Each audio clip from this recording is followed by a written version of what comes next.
Hi there, this is Mike Goldenberg, the St. Doom, with a Pioneer deck tech. What I have here is a homebrew black-red Phoenix, black-red Eldrazi, whatever name you guys decide. You can leave a good name in the comments. So the core of this deck really looks like the blue-red Emerge deck to an extent, but the play patterns and how the games play out is very, very different. The blue-red Emerge deck has a great combo finish with the 5/6 Flash Elder Deep Fiend, which you can chain together with Sanctum of Ugins. This deck cannot do that. But the blue-red deck really struggles in the early game and requires kind of the Eldrazi and Kozilek's return to catch them back up. It's kind of just like, fall behind, fall behind, fall behind, bam, I'm going to play this really big 5/6 threat, tap all your dudes, be able to swing in and wipe your board with the giant Kozilek's return.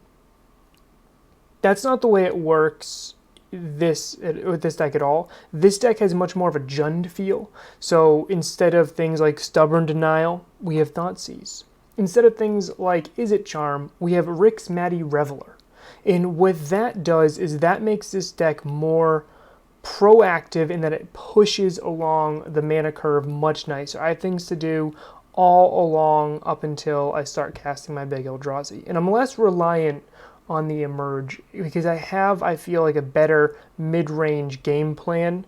I know I don't have like Brazen Borrower, but maybe I'm just overvaluing the Reveler here, but that card has been absolutely fantastic in all of my testing. So the mana base in black-red isn't as good as it is in blue-red, but what we do have here is a pretty solid game plan here. Play a lot of red lands to play your red spells. We only have the Murderous Rider as a double black main, so we don't really need to focus on getting double black too often, and we have a few double black side. I'm not really going to count Distended Mindbender as double black, because by the time you're finally casting this, you should have that anyway.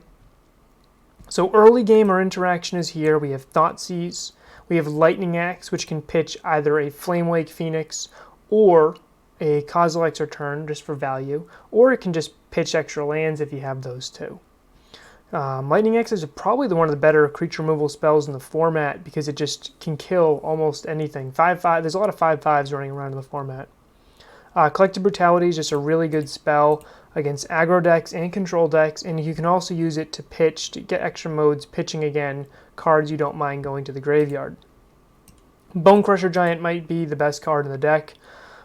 Being able to be an early removal spell and also a creature with Ferocious to trigger Flamewake Phoenix, and also just a very good threat all on its own. Flamewake Giant is actually really, Bone Crusher Giant is really, really good. I'm calling it Flamewake Giant because it's such a good interaction right here. A lot of play patterns of the deck is you just kind of play a spot removal heavy deck, pitching like Flamewake Phoenix with your axe, stomping something, and then on turn 4, casting Bone Crusher Giant from exile, animating your Phoenix and swinging for 2, and just putting 6 power on the board out of nowhere. Here I have, this is my early game removal spells. Then once I start shifting over, I have Kozilek's Return, Murderous Rider, and Culligan's Command is kind of like my turning the corner removal spell. It's really good value generators. Rix Maddie Reveler is a card I want to see at least one of in my opening hand every single game. It's fine just as a 2-drop pitch, a Flamewake Phoenix, draw into my 4th land. Because this deck does want 4 lands pretty heavily, which is why we're running 24. Like, draw into the Kozilek's Return I need to fight this aggro deck, draw into my Distended Mindbender. And just having extra creature threats here I think is really valuable. I have emerged off of 5 mana, because you can just cast these creatures for a little bit cheaper. Once you have 5 mana and a Reveler in play, you can just start emerging these threats here, which is really cool. So over here we have, just as like a nice little 1 mana discount. Over here we have our mid-range game plan and win conditions. Flamewake Phoenix works really well with all the discard we have. Also works well with the Emerge. So does Rekindling Phoenix, which is just probably one of the best creatures in the format. And Glorybringer is too good not to include in this deck. Now instead of Elder Deep Fiend in that tempo play, we have Distended Mindbender and Abundant Maw. Distended Mindbender is going to single-handedly crush mid-range and control decks.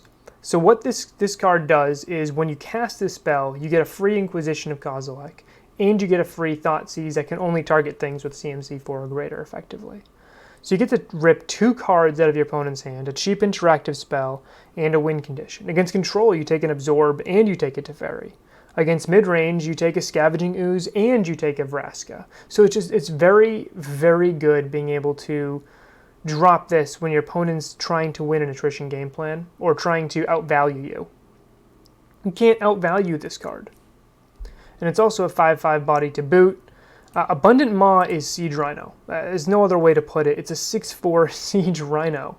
One of my favorite play patterns was I actually played Distended Mindbender off of a Flamewake Phoenix, ripped a card from my opponent's hand. 2 cards actually. And then the next turn I played Abundant Maw. Sorry, let me back up. Next turn I played Kozilek's Return, put that in the bin. I sacked my Distended Mindbender with an Emerge to the Abundant Maw, triggered the Kozilek's Return, wiped my opponent's board because they had like a 6/6 in play or something. So I dealt the 2 originally, and then the 5 in the second. Dealt 7 damage to all creatures. Then put a 6/4 into play, and I still had 1 red open mana, which I was then able to buy back my Phoenix, and then swung with the Phoenix. So I Lightning Helix my opponent's face, put a Phoenix in play, and wiped their entire board. It was just an absolutely phenomenal turn of events, and I still had a 6/4 in play. Abundant Maw is absolutely brutal against aggro decks. It just absolutely crushes them. And being a 6/4 means it races pretty well too. So that's the core of this deck. There's a lot of 2-for-1s. I can take my opponent's combo pieces. I can rip apart their hand. I can just play this giant Siege Rhino and just keep bashing face with hasty red cards. And it's all held together by Bone Crusher Giant and Rick's Matty Reveler, which kind of keep your engine of value just churning. Post-board, I have access to more removal spells. I have Duress, Fatal Push, Murderous Rider, and Kozilek's Return, the 4th one. Because this is less of a good Kozilek's Return deck as the blue-red deck is, because I'm less built around needing to emerge, because I just have all of this value here with the creatures and my fine mid-range plan thanks to Thoughtseize. I have Kalitas, Hazaret, which are just very good mid-range threats. I have 2 Distended Mindbenders for if I'm playing against control or combo, I can kind of bring those in to hedge against them. I have Chandra's Torch of Defiance. I have Chandra Awakened Inferno, which can just win a game against control by herself. I have Ashiok, is a little bit of graveyard hate. Liliana the Last Hope, which maybe should be a second Ashiok here. I wanted to test her though. And another Culligan's Command to help me beat against artifact-heavy decks. I might want to up my count on Culligan's Command, or maybe even throw in a Braid in just to help me deal with like Embercleave and things like that. But right now I feel pretty comfortable against those style decks thanks to Kozilek's Return. So that's the deck tech. I'm still tuning it, still working around different things. The sideboard is not perfect. I'm trying a couple one-ofs to see how they really fit. I do think I might want that 3rd Culligan's Command though, just because I am seeing a lot of artifacts in the format, whether they're vehicles or equipment. So this is the deck tech. Hope you guys like it. I'll see you in the next one.